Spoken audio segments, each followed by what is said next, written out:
Je suis. Pouvez-vous l'affirmer?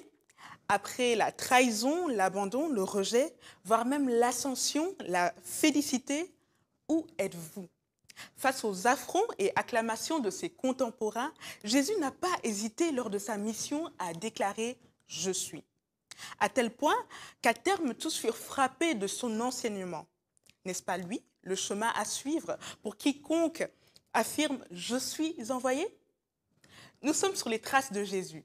Bonjour à tous, je suis Liv. Entretenons-nous avec le pasteur Simon Oko. Sur tes traces, je veux marcher. À ta suite, Seigneur, te retrouver. Sur tes traces, je veux rester. Bonjour pasteur. Bonjour Liv. Comment vas-tu? Ça va très bien et toi? Je vais très bien. Alors pasteur, nous avons vu que voilà, Jésus est entré dans le monde, mais lui, il connaissait sa mission dès le départ. Donc, on voulait un peu savoir, nous, quand on entre dans le monde, on entre dans le monde de façon un peu handicapante, dans le sens où personne ne n'est chrétien.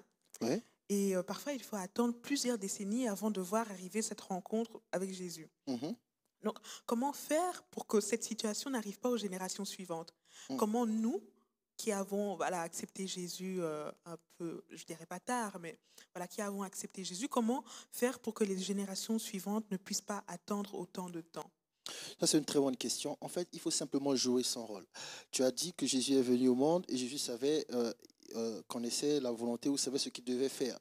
En fait, dire c'est vrai, mais dire ça comme ça, ce n'est pas totalement vrai. Pourquoi? Jésus est venu au monde comme tout le monde. Quand on vient au monde, on est bébé, on ne sait plus ce que Dieu attend de nous. Alors, comment Jésus, plus tard, à l'âge de 12 ans, a eu à dire à sa mère ou à ses parents qu'il doit faire la volonté de son Père? Tout est dans la phrase qu'il a dit. Il a dit, ne savez-vous pas que je dois faire la volonté de mon Père? En fait, dans cette formulation, on se rend compte que Jésus parle à des gens qui sont au courant de ce qu'il est en train de dire.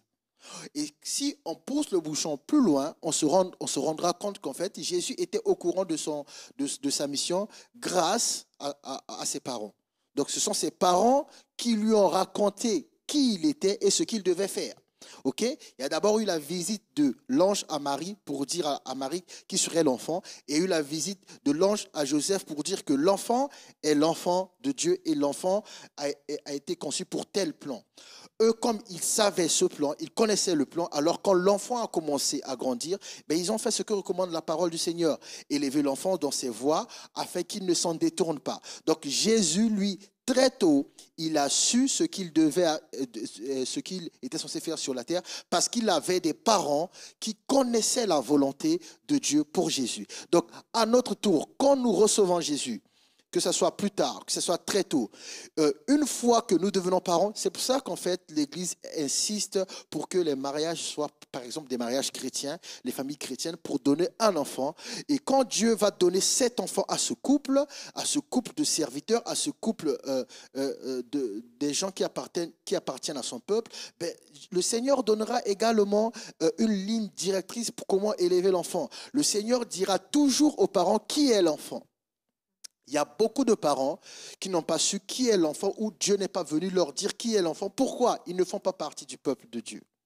Donc nous, une fois que nous avons reçu le Seigneur, nous devons vivre selon le Seigneur, de telle sorte que quand nos enfants viendront, même si plus tard ils auront la possibilité de choisir le Seigneur eux-mêmes, mais nous saurons déjà qui est l'enfant, ce que Dieu veut faire avec l'enfant. Dieu donnera déjà la direction et nous allons faire que suivre la direction. Et la Bible déclare que quand on élève l'enfance dans les voies du Seigneur, il ne s'en détourne pas. En fait, Joseph et Marie n'ont fait que suivre la direction. Jésus, par exemple, étant enfant, un ange va dire à Joseph de fuir en Égypte. Ça, c'est la direction que Dieu donne. Pourquoi? Parce que les gens veulent tuer l'enfant. Une fois que ces gens sont morts, l'ange va dire à Joseph de quitter l'Égypte et de repartir au pays. Pourquoi? Les gens qui ont voulu à l'enfant sont décédés. En fait, à 12 ans, quand ils amènent Jésus à la synagogue, ce n'est pas leur volonté, c'est une direction que Dieu a donnée. Quand une personne a accepté Jésus et qu'une personne grandit dans les voies du Seigneur, fonde sa famille dans les voies du Seigneur, selon le Seigneur, le Seigneur viendra lui dire, je t'ai donné cet enfant pour tel but. Et là, à notre tour, c'est à nous de donner une direction à l'enfant en suivant ce que le Seigneur a dit. OK? Et ce qui va tout de suite à l'encontre de ce qu'on entend aujourd'hui, on dit il faut laisser l'enfant choisir. On ne peut pas laisser l'enfant choisir. Pourquoi? Sa manifestation sur la terre est la volonté de Dieu. Si on commence à lui laisser choisir, il se pourrait qu'il ne choisisse pas de faire la volonté de Dieu. Il se pourrait qu'il choisisse autre chose. En fait, ceux qui n'ont jamais choisi de faire la volonté de Dieu, c'est parce qu'ils ne savent même pas qu'il y a un Dieu qui a une volonté de Dieu pour eux. Pourquoi? Ils sont nés de familles païennes, ils n'ont jamais rencontré Jésus, et même quand ils rencontrent Jésus, ils ne croient pas. Donc en fait, quand on dit aux parents, il faudra laisser l'enfant choisir, ça n'a aucun sens. Le parent est celui que Dieu a mandaté pour encadrer l'enfant. Donc Dieu viendra dire aux parents comment encadrer l'enfant. Mais Dieu va s'assurer que l'enfant ne se détourne pas de ses voies. Et quand l'enfant sera grand, en fait, un chrétien qui a connu un parcours par excellence, c'est-à-dire né de nouveau, baptisé, converti, devenu mûr, mature, manifestant les dons spirituels, manifestant le fruit de l'esprit, rencontrant l'homme de sa destinée ou la femme de sa destinée, créant une famille dans le Seigneur. Vous voyez, ça sera difficile pour des enfants nés dans cette famille-là de ne pas atteindre leur cible. Pourquoi? Tout a toujours été fait selon le Seigneur et ils vont être en même position qu'Abraham.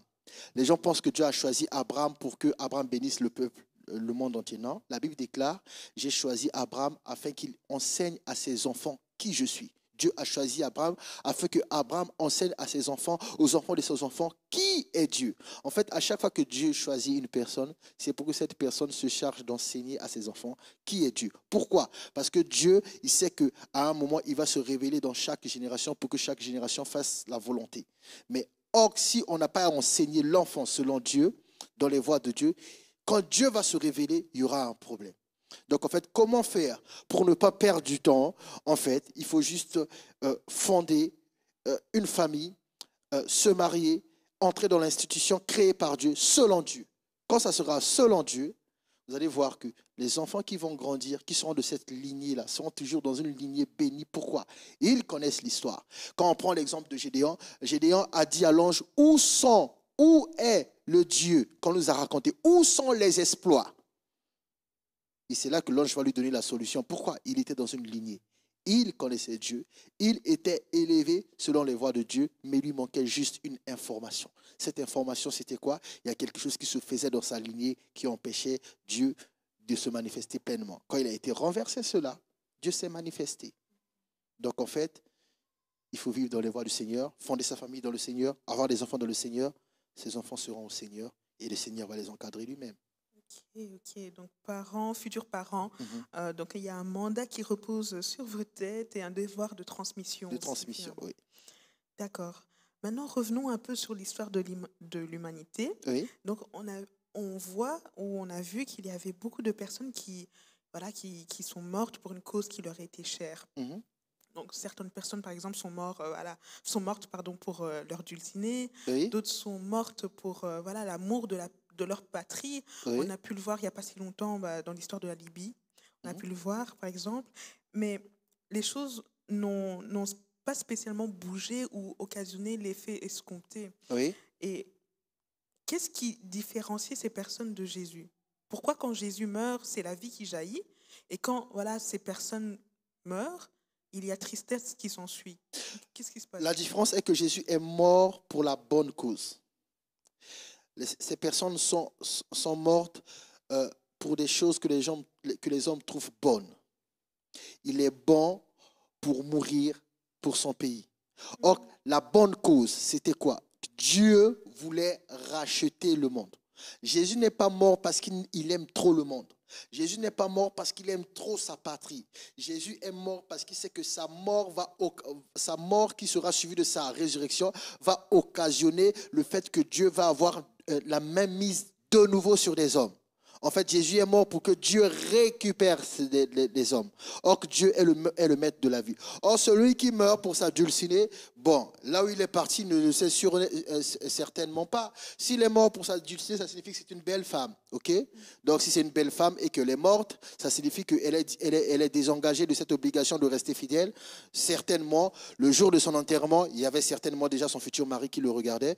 Et le mort ne sait pas, mais la femme s'est remariée. Ce qui est normal, vous voyez, c'est anormal. Les gens vont trouver anormal une belle femme qui a perdu son amoureux et qui ne se remarie pas. Donc celui qui est mort, je peux dire, ben, il est mort en vain. Il est mort pour sa dulcinée, mais il s'est remarié. La dulcinée peut changer. On peut mourir pour sa dulcinée, mais la dulcinée peut changer d'amoureux. Ça, c'est ce qu'on ne sait pas après la mort. Par exemple, tu as pris un exemple très, très pertinent. Tu as dit, ils sont morts pour leur nation, mais quand on regarde, la situation politique et économique n'a pas changé. Pourquoi? Parce que leur mort n'a pas été voulue par Dieu, ou encore, leur mort n'a pas permis l'effusion du sang de Dieu, l'effusion du sang qui contient l'ADN de Dieu. Si Jésus est fils de Dieu, c'est qu'il a l'ADN de Dieu. Quand Jésus meurt, c'est l'ADN de Dieu qui touche le corps. Or, Dieu est esprit. Dieu attendait que le corps soit brisé pour permettre à son sang, le sang de la vie éternelle, pour permettre à ce sang de toucher le sol. Quand ce sang touche la terre est impactée. Et la Bible enseigne que Jésus remonte au ciel pour aller présenter le sang dans le temple qui est au ciel. Donc le sang de Jésus est dans le temple qui est au ciel, le temple éternel. Voilà pourquoi sa mort et sa résurrection n'a rien à voir avec les autres. Et si on veut aller de façon terre à terre, Jésus est mort et ressuscité. Les autres sont morts. Il n'y a pas eu de résurrection. On est mort pour sa destinée, point. On est mort pour son pays, point. Jésus est mort et ressuscité. Et Jésus est mort pour les hommes. Jésus, c'est la vie de Dieu. La vie de Dieu dans le sens V-I-E, c'est aussi la vie de Dieu dans le sens A-V-I-S. Donc Jésus, il est mort. Jésus, il avait la vie de Dieu. Et c'est la vie de Dieu que Jésus meurt. Parce que Dieu avait un plan. Les autres sont morts, mais ce n'était pas le plan de Dieu. Ils ont apporté une révolution, un changement qui a duré 2, 3 décennies. Après, ça s'est essoufflé. Mais Jésus apporte quelque chose d'éternel. Voilà pourquoi, pour être utile aux hommes, il faut rester vivant le plus longtemps possible. Il ne faut pas chercher à mourir. C'est bien d'aimer sa patrie, mais jusqu'à en mourir, on sera seulement un martyr. Ça sera beau pour l'histoire des prochains. Il y aura peut-être un jour férié, mais ça ne changera pas la désolation. Ça ne changera pas la pauvreté. Ça ne changera pas la corruption qui est sur le terrain.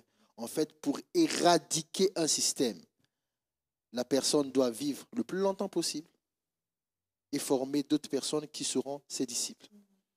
Jésus ne vit pas le plus longtemps possible. Jésus vit de façon éternelle. Et il a suscité des disciples qui ont la vie éternelle.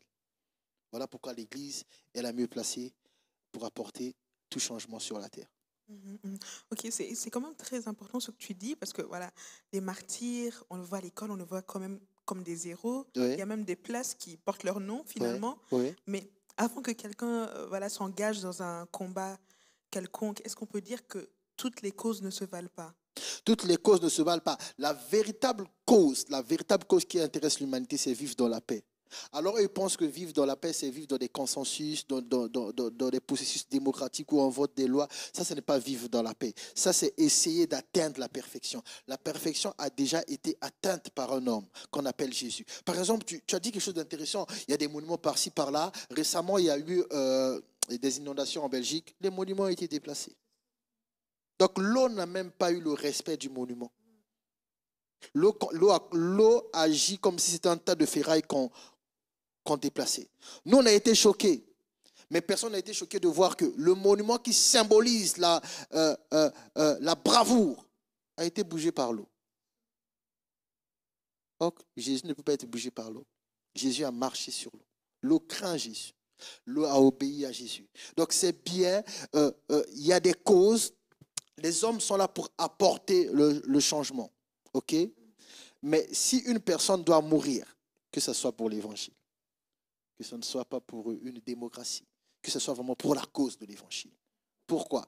Cette personne aura certainement marché sur les traces de Jésus. Comme Étienne, il est mort pour l'évangile. Dieu ne l'appelle pas martyr, mais nous savons qu'au ciel, Étienne n'est pas n'importe qui. Ok, très bien. Donc, pour ces personnes qui choisissent la mauvaise cause, comment on peut qualifier leurs fruits? Elles sont mortes pour une cause qui leur semblait noble, mais voilà, maintenant leurs fruits, comment les qualifier? Ces personnes ont déjà eu leur récompense. Un an dans le Robert, un an dans Larousse, un an dans l'histoire de la Révolution. Ils ont déjà eu leur récompense. Mais bon, ces personnes, là où elles sont, elles ne se rendent pas compte qu'aujourd'hui, il y a encore besoin de révolution. La révolution, on aura toujours besoin de la révolution. Ces personnes ont peut-être apporté un système de pensée, un réveil, ok? Mais le fruit passe. Pourquoi? Il suffit juste que, on dit autre temps, autre mœurs. Donc, il y a une époque où il y avait un système qui était fort. Donc, ces gens-là ont prôné pour ce système. Mais aujourd'hui, on n'est plus. À une époque, c'était l'impérialisme. Aujourd'hui, ça n'intéresse plus qui que ce soit d'aller à servir les autres. Donc, autre temps, autre mœurs.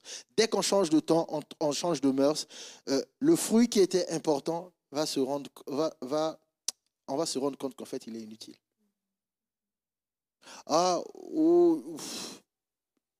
Tel est mort pour le droit de vote des femmes.